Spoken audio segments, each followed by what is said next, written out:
నీకే ఆన్సర్ కావాలన్నా నన్ను అడుగు. నీ ఎగ్జామ్ మొత్తం నేనే చూపెడతా. క్యా? నువ్వు సెమ్ పాస్ అవ్వాలా లేదా? అవ్వాలి. క్యా కరేగా తూ? కాలేజ్ మొత్తం మన బ్యాచ్ ట్రెండ్ అవ్వాలి. మనమే రూల్ చేయాలి. అందుకోసం అన్ని చిట్టీలు పెడతా.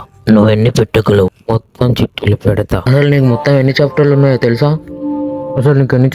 తెలుసా? యావరేజ్గా చాప్టర్కి 10 ఆన్సర్లు అనుకున్నా 100 ఆన్సర్లు అవుతాయి. ఇష్టం వచ్చినట్టు మాట్లాడేంటి? మైండ్ మింగింది నీకు. లాస్ట్ టైం ఒక్క చాప్టర్కి 30 క్వశ్చన్లు. మొన్న ఒక చాప్టర్కి 45 కంటే ఎక్కువ ఇంపార్టెంట్ క్వశ్చన్లు వచ్చినాయి. అన్నిసార్లు చాప్టర్కి 10 క్వశ్చన్లు రావు, కొన్నిసార్లు 30 క్వశ్చన్లు కూడా వస్తాయి. ప్రాణాలు పోయినా పర్లేదు, దీనమ్మ పాస్ కావాల్సిన సెమ్ములు కొన్ని ఉంటాయి. అక్కడ ఎంతమంది పాస్ అవుతారో ఎవ్వరికీ తెలియదు. మొత్తం నేనే పెడతా. మీ ఇన్ఫ్లుయెన్స్ వాడి ఎగ్జామ్ టైంలో నువ్వు ఆ జిరాక్స్ షాప్ అన్నని సెడి. జిరాక్స్ షాప్ అన్నకు చిట్టీలు పెట్టాక ఎర్రి.